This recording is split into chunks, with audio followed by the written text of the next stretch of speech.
Today, we've got great news about the iPhone 15 series, including something we've been waiting on for a very long time. But let me know in the comments what you most want to see from the iPhone 15. And if you're buying the iPhone 15, then check out this product from today's video sponsor, Easiest Mobi Mover. You can use it to transfer all of your data from your old iPhone to your new iPhone in minutes.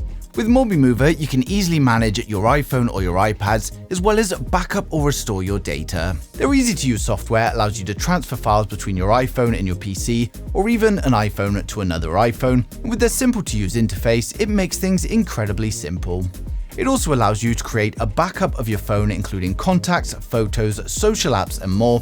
One of my favorite features is the ability to convert the HEIC images into JPEG, as well as downloading any videos from social media sites like YouTube, Facebook, or Twitter. And there's also an option to convert video files into MP3. Now, of course, I've placed the link down in the description below, so you can go ahead and try it out today. So first up, there's a lot of stories going around about the new 2nm A19 Bionic that Apple are working on. And I mean, of course they're working on the A19, but it's just being designed and it's not manufactured. We're not going to be seeing it until 2025. While this is a leak channel, we're not going to waste time with speculation of a chip that's 2 years away from release. Now, next up, we've got news that Apple is cutting supply of the iPhone 15 production due to supply issues, as well as concerns of a lower demand. Now, it's no surprise that the demand is going to be lower, as the price rise could be up to $200 thanks to a new titanium frame and the new A17 Bionic. But on top of that, the non-Pro models are a lot less desirable now, which can't be helping demand. The iPhone 15 and the iPhone 15 Plus contain last year's chipset, so it's basically just a refresh that now offers USB Type-C and a dynamic island. The Pro models will, however, contain the new A17 chip. We've already got the A17 leaked benchmark thanks to Naveen Tekwala on Twitter. He posted the Geekbench result for the iPhone 15 Pro, and it shows an incredible score of 3,269 for single, then 7,666 for multi-core. And this is way ahead of the upcoming Snapdragon 8 Gen 3 and the latest Android phones, and that gets around 2,200 for single core, and then 6,600 for multi. But the A chips are always way ahead in raw performance, so this is hardly a surprise. The benchmark is still unverified at the moment though, so take it with a pinch of salt for now. Now, next up, we've got news from Charger Lab that the USB-C port on the iPhone 15 models is going to feature a Thunderbolt chip, and this is going to allow for much higher data transfer, and according to the report, it's going to be available on all models of the iPhone 15. Now, the Lightning port has slowed down transfer speeds for far too long, and put in simple terms, it basically means USB 4 speeds for the iPhone 15 instead of the USB 2 speeds that iPhones have been stuck with for years. We have, however, had the previous reports that stated Apple would be using the Made for iPhone certification, and this means that uncertified cables are not going to benefit from the full speed. We've also got news from 9to5Mac that an industry source has advised that the iPhone 15 models could be getting charging speeds of up to 35 watt. Last year's non-Pros charged around 27 watts, and then the Pros charged a little bit faster, so it's not a huge jump in fast charge speeds, but it's always nice to see an improvement. Now, Apple is actually already selling a 35 watt USB-C charger, so this does make a lot of sense, and it seems it's very likely to be true. Next up, we've got more dummy units leaked for the iPhone 15 Pro, but of course, this is just a dummy unit, and we have seen a few now.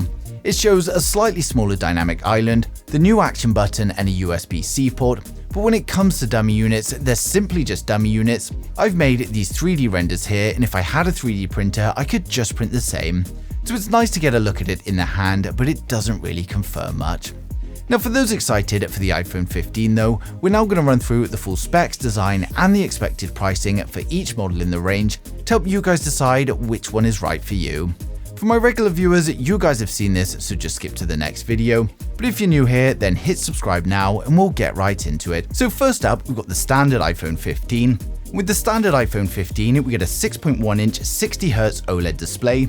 It's got a resolution of 2532 by 1170, and it's protected by ceramic shield. We get the new dynamic island, which covers up the 12-megapixel selfie camera and the Face ID sensors, and then on the rear we've got a 12-megapixel primary camera with a 12-megapixel ultra-wide. It's powered by the A16 Bionic chipset, and it comes with 6 Gigabytes of Ram and up to 512 GB of storage. It's got a 3,300 mAh battery with 30-watt fast charging, and it's going to come with 5G, Bluetooth 5.3 and Wi-Fi 6E. Now of course it's going to ship with iOS 17 and it's expected to launch from around $850 on the 12th of September. Next up, we've got the iPhone 15 Plus. With the iPhone 15 Plus, we get a 6.7-inch 60Hz OLED display. It's got a resolution of 2778 by 1284 and is protected by ceramic shield.